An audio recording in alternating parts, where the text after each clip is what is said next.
Okay dear student, ये छोटा सा एक टॉपिक है। अगर ये आ जाता है तो इसको सिर्फ हम नहीं कर सकते।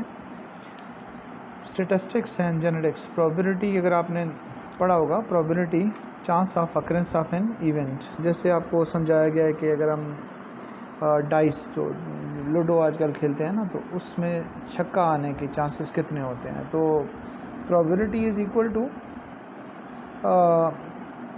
event under consideration divided by total events। देखें अंडर कंसिडरेशन कितना है। ये जो डाइस होता है उस पे कितनी साइडों पे छक्का होता है, एक साइड पे ना, और टोटल साइडें कितनी होती हैं, 6, तो 1/6। ये प्रोबेबिलिटी है ये छक्का होने की, और वो भी प्रोबेबिलिटी है, श्योरिटी नहीं है। जब हम टास्क करते हैं काइन, तो हेड आने के कितने चांसेस है। Probability of head is equal to, क्योंकि अंडर कंसिडरेशन हेड है, तो हेड प्लस टेल, ठीक है। तो काइन के कितने साइडों पे हेड होता है।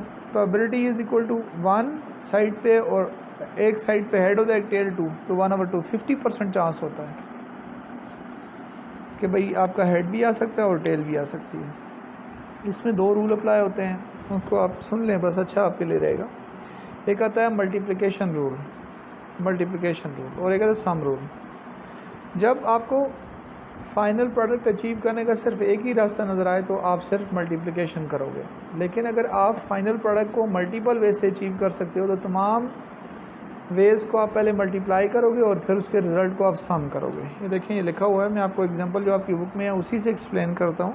ये कहता है मेंडेलियन प्लांट है फ्लावर कलर के लिए, और हेटेरोजाइगस है, उसको हम सेल्फ क्रॉस करते हैं तो कैपिटल में स्मॉल पी आने की प्रोबेबिलिटी कितनी है, और कैपिटल पी और स्मॉल पी आने की प्रोबेबिलिटी कितनी है। तो चेक करते हैं। पहले केस में capital P small P cross with capital P small P, आपको पता है 50% जो गमीट होते हैं उसमें कैपिटल पी आएगा, और 50% गमीट के अंदर क्या आएगा, स्मॉल पी आएगा।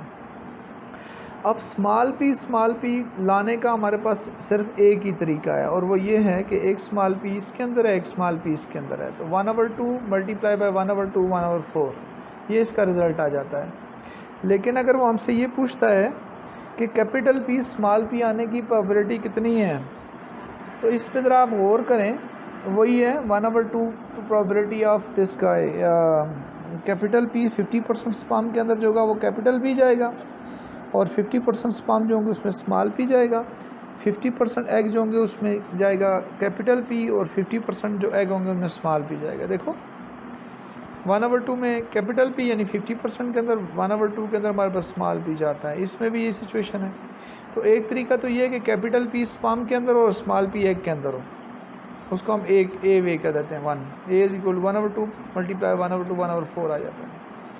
दूसरा तरीका ये है कि कैपिटल पी जो है वो एग के अंदर हो, और स्मॉल पी जो है वो स्पर्म के अंदर हो, बी कर देते हैं 1/2 मल्टीप्लाई 1/4। अब 2 तरीके हैं इनके जो सम है, इनको हम मतलब इनके जो प्रोडक्ट हैं उनको हम सम कर लेते हैं। a plus B 1/2 plus 1/4 plus 1/4 equal to 1/2, यानी 50% जो ऑर्गेनिज्म होंगे उनके अंदर कैपिटल पी स्मॉल पी होगा। आप इस रिज़ल्ट को चेक भी कर लेना। ये था प्रोबेबिलिटी से रिलेटेड MCQs।